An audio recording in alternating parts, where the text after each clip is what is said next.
अभी मन मूज देखने वाले भाई सारे दर्शकों ने पवन मलिक मोखरा के हाथ जोड़कर राम राम और नमस्ते। हाल फिलहाल मैं गांव मोखरा में बैठा हूं और चारों तरफ मेरे भाई काका ताऊ और बाली पहलवान जी मोखरा। और चुनावी सरगर्मी जो है वो थोड़ी ठंडी पड़ी है। जल्दी ही नया सीएम शपथ लेने वाला है, नए मंत्री जितने पद होंगे वे शपथ लेने वाले हैं। उससे पहले पहलवान जी आज हमारे साथ जुड़े हैं, तो काका राम राम, स्वागत है अभी मन्नू मूवीज में। राम राम बेटा, ठीक हो? आपके चैनल का भी आपके साथियां स्वागत है बेटा जी। बाकी सब ने भी राम राम जी। राम राम। काका सीधी सी बात करूंगा दो चार, और वो जरूरी भी हैं। पहले तो चुनाव के ऊपर बात कर लें। आपने जब मैंने शुरू में आपसे पूछा, जब आपने चुनावी बिगुल फूका के भाई चुनाव लड़ेंगे मैम 24 में हम जो अपना हल्का हिस्सा है, तब आपने कहा भाई इस गांव ने, इस भाईचारे ने, सरपंच साहब बैठे साथ में और सारा काके ताऊ दादा सारे भाई बैठे, युवा साथी बैठे, इन ने कही दी चुनाव लड़ो। यह बात सही है? सही है। इन तबूज गए चुनाव लड़ा, गांव इकट्ठा कराया, कई बार कराया, बार बार कराया, यह बात रही। उसके बाद वोटिंग हुई। लोग जो कह रहे हैं वोटिंग से 3-4 दिन पहले मतलब चुनाव क्यों ढीला रहा, आप उसका जवाब दो। ऐसा है बेटा, वो तो गांव राम बराबर होता है। मेरा चुनाव लड़ने का कोई इच्छा नहीं थी बेटा जी। पहले इस इलाके ने गांव राम ने 2 बार रखा हूं। आप किसी गांव में पता कर लो, मेरी कोई तैयारी नहीं थी चुनाव की। गांव राम इकट्ठा, मेरा भाव एक था भाई बड़ा गांव है, इसका 36 बरादरिया से कोई भी नौजवान साथी हो, कोई भी हो, वो चुनाव लड़े, इसलिए मैं कोशिश कर रहा था। आपने कदे नो भी कोशिश करी कि कोई आपके अलावा कोई और लड़े, मतलब गांव का कोई भी? हाँ, खुली कही है मन तो, जय बार गांव इकट्ठा होया, जय बार कही है भाई 36 बरादरी का कोई भी लड़ो, मैं नहीं कोई भी लड़ो। अच्छा, गांव में कई चर्चाएं थी, वह फलाना ने भी टिकट मिल सका है, कईया ने, जैसे मैंने भी आपसे एक दिन सवाल कराया था, भाई साक्षी मलिक अंतर्राष्ट्रीय प्लेयर है, पहलवान है, उसको भी टिकट के आसार हो रहे थे, नाम लिया करते लोग, टिकट नहीं मिली। अगर मिल जाती किसी ने भी तो क्या बाली पहलवान बैक कर लेता, उसकी सपोर्ट में होता? बिल्कुल बेटा, पक्का पक्का। मैं कोई ऐसा है बेटा, माया परमात्मा की है। तेरे काका ने, हमने तो कई बार पहले भी कह चुके, आज दोबारा दोहरा रहा हूं, हम उसके शीशे रहे यहाँ जननायक स्वर्गीय चौरी देवलाल जी के। उन्होंने हमेशा ही जन सेवा को बड़ा बताया है। ये एक राजनीति जन सेवा का माध्यम है, पर आज लोगों ने व्यापार बना लिया, तो हम तो हमेशा ही जन सेवा में रहे यहाँ बेटा। गांव का कोई भी हो, मैं तो खिलाफ किसी कीमत पे जा ही नहीं सकता। अच्छा, एक बात है, जैसे आपने खुद अपने भाषणों में या इंटरव्यू में कई बात कही कि भाई कोई खर्च करता हो, कोई कितने पैसे लांदा हो, थर्ड देंदा हो, कि मैं खवांदा हो या कि मैं प्यांदा हो, तो खाओ पियो लो, लेकिन वोट सही जगह दो। आपने क्या खवाया, आपने क्या प्याया, आपने कड़ा खर्चा कराया?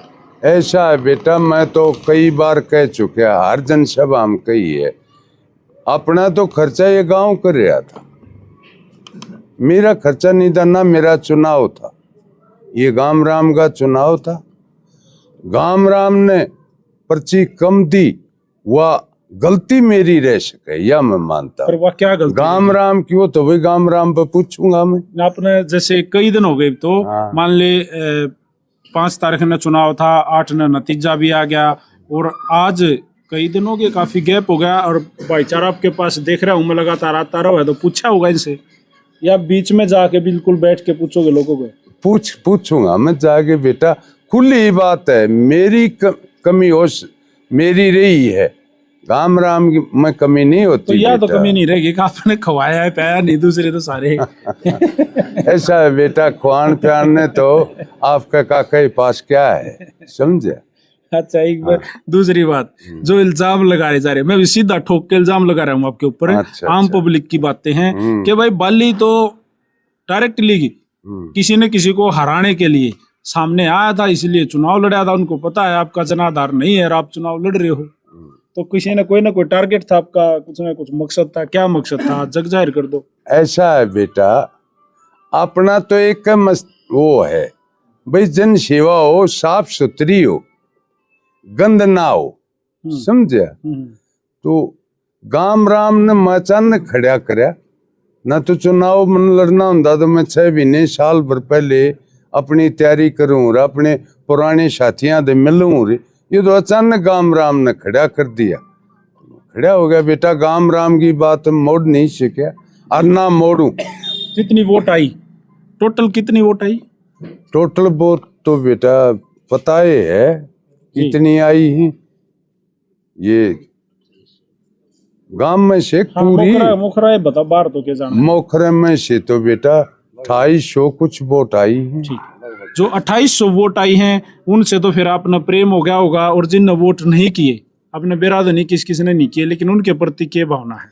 ऐसा है बेटा, बता दी, हम इस द्वेष की भावना के आदमी नहीं। हम हमारा तो लक्ष्य एक है, सेवा करना, समाज की सेवा करना, यही लक्ष्य है बेटा हमारा। कोई नेता मतलब ऐसा नहीं था जिसको टारगेट करके चुनाव लड़ा? ना बेटा, अपना कोई टारगेट नहीं था ना। हम इस विचारधारा के, हम तो खाली जो जन सेवा करे उसको अच्छा मानते हैं समाज में, यही लक्ष्य। जो नतीजे आए, नतीजों के बाद में जो मैम का जिक्र कर रहा हूं मैं, मैम से जो हार जीत हुई, फर्स्ट सेकंड थर्ड जितने भी जिसका जो नंबर आया, जो फर्स्ट आया वो माननीय आनंद सिंह दांगी का बेटा और फिलहाल का मान लो विधायक है बलराम दांगी, जो है विजयी रहा, जीत गया। और सेकंड नंबर पर बलराज कुंडू जो पूर्व विधायक हो गया, थर्ड नंबर पर राधा अलावत, उसके बाद काफी सारे नंबर चले। क्या कहोगे इन आंकड़ों पर? ऐसा है बेटा, आज तो मैं इतना ही कहना चाहूंगा आपके माध्यम से, मैम चौबीसी की जनता ने जो फैसला लिया वो भगवान का फैसला, जनता सर्वोपरि है। मतलब आप खुश हो उस फैसले से? ऐसा है बेटा, खुश तो जीतने वाला होता है, पर जनता फैसले को नकार कौन सकता है, ये तो भगवान का फैसला। कई बार ऐसा होता है, जनता जनार्दन है, वो तो मर्जी की बात है, बड़े बड़े धराशायी हो जाए बेटा उसमें, ये कोई बात नहीं होती। चुनाव में हार जीत की जनता ने पता है कौन कैसा कौन नहीं है। चलो मैं थोड़ी सी बात तो करे लूं, जैसे पूरे हरियाणा का जिक्र कर लिया तो लोग सोच रहे थे भाई कुछ होगा, लेकिन हुआ कुछ। एक बार फिर भारतीय जनता पार्टी ने हैट्रिक बनाई, तीसरी बार सरकार बनाने लग रही है, उस पर क्या विचार है? ऐसा है बेटा, इसमें कांग्रेस में तो ये सरबरे हैं, ढीले कुर्ताले हैं। भारतीय जनता पार्टी गरीब आदमी का काम करती है, वो लोगों ने पसंद करी, इसको तीसरी बार मौका दे दिया। जैसे सुर आपके लग रहे हैं, जिसको आप बतलाओ हो, जल्दी भारतीय जनता पार्टी को तो ज्वाइन नहीं कर रहे हो? ऐसा है बेटा, तेरा काका साफ सुथरी राजनीति करी है जीवन में, जैसा व्यक्ति होता वैसा ही बताते हैं हम, ऐसी बात नहीं है बेटा जी। तो बड़े बड़े धराशायी हुए, जैसे जैसे आपने नाम लिया जिनके आप शिष्य हो, चौधरी स्वर्गीय ताऊ देवीलाल जी, उनके पुत्र आपकी ही उम्र के होंगे, लगभग आपसे छोटे होंगे, अभय सिंह चौटाला जी, वो भी हार गए, पार्टी सुप्रीमो आज तो। ऐसा है बेटा, स्वयं श्रीमती इंदिरा जी भी हारी थी चुनाव हार जीत तो चलता रहता है। ये तो बेटा खाली मैं तो इतना ही कहूंगा बेटा, आपके माध्यम से, जो जनता जनार्दन का फैसला है वो सर्वोपरि है। जनता जनार्दन कभी गलत फैसला नहीं लेती। जो हमारे कम वोट आई वो हमारी गलती रही है, हम अपनी गलतियां सुधारेंगे। एक लक्ष्य है, चाहे राज में वहाँ, चाहे बन रहे यहाँ, चाहे ना बन रहे यहाँ, हम तो जन सेवा में लागे ना बेटा। वाइस पहले तो मैं इस मुहिम 24 के बारे में कहना चाहूंगा, क्या कहना चाहोगे इस मुहिम 24 के उन योद्धाओं को जिन्होंने आपको वोट किया या औरों को वोट किया, वोट करके भाई अपना योगदान दिया, और इस मोखरा गांव, इस सरजमी को, इस खेड़े को क्या कहोगे? यही कह रहा हूँ बेटा मैं तो, भाई हमारा तो लक्ष्य है, जन सेवा है, यही माध्यम है बस, और हमारा कोई माध्यम नहीं जी। हमारा लक्ष्य जन सेवा का है बेटा, आखिरी सांस तक रहेगा और ईमानदारी के साथ रहेगा। आपकी आज्ञा हो तो एक बार सरपंच साहब बैठे हैं, बात कर लो दो। हाँ करो बेटा, बिल्कुल करो। सरपंच साहब ये हाथ में ले लो। राम राम भाई। राम राम, स्वागत है। एक बार अपना इसने ऊपर उठाओ थोड़ा सा, एक बार अपना परिचय हमारे दर्शकों को दो। भाई ग्राम पंचायत मोखरा खास से सरपंच सा और गांव ने सरपंच बना रखे थे जी। आज भी सा, पर मैं तो गांव राम देख के बात को हूँ भाई, जो करीब का अपना भाईचारा इकट्ठा रहा ना, यो भाईचारा इकट्ठा और मजबूत करो। जी जी। इब का पूरा मजबूत होया नहीं, जो कर पहले दो विधायक जी बने है ना, इब का वह बात ठीक होना, इब का क्यों ढीले पड़ गए, अरे इब आगे हम ढीले पड़ा खोना, आगे हम विधायक साहब जी आना पक्का विधायक बनावांगे। तो भाई हाल फिलहाल गांव मोखरा में था, हमारे साथ जुड़े था मेरे काका जी हैं बाली पहलवान जी मोखरा, 2 बार के विधायक रहे हैं और एक बार फिर ट्राई करी थी। और हमारे साथ हमारे मोखरा खास के सरपंच जोनी साथ जुड़े थे और पूरा गामराम बैठा है। ये आप पीछे देखने लग रहे हो, युवा साथी खड़े हैं, बुजुर्ग बैठे हैं, सारा मेल है। और एक बार फिर का धन्यवाद आपका जो आपने समय दिया। आपका भी बेटा और आपके सारे साथियों का धन्यवाद भी। और आप लोग वीडियो को साथ के साथ शेयर कर दो। नमस्कार, राम राम, जय हिंद, जय हरियाणा।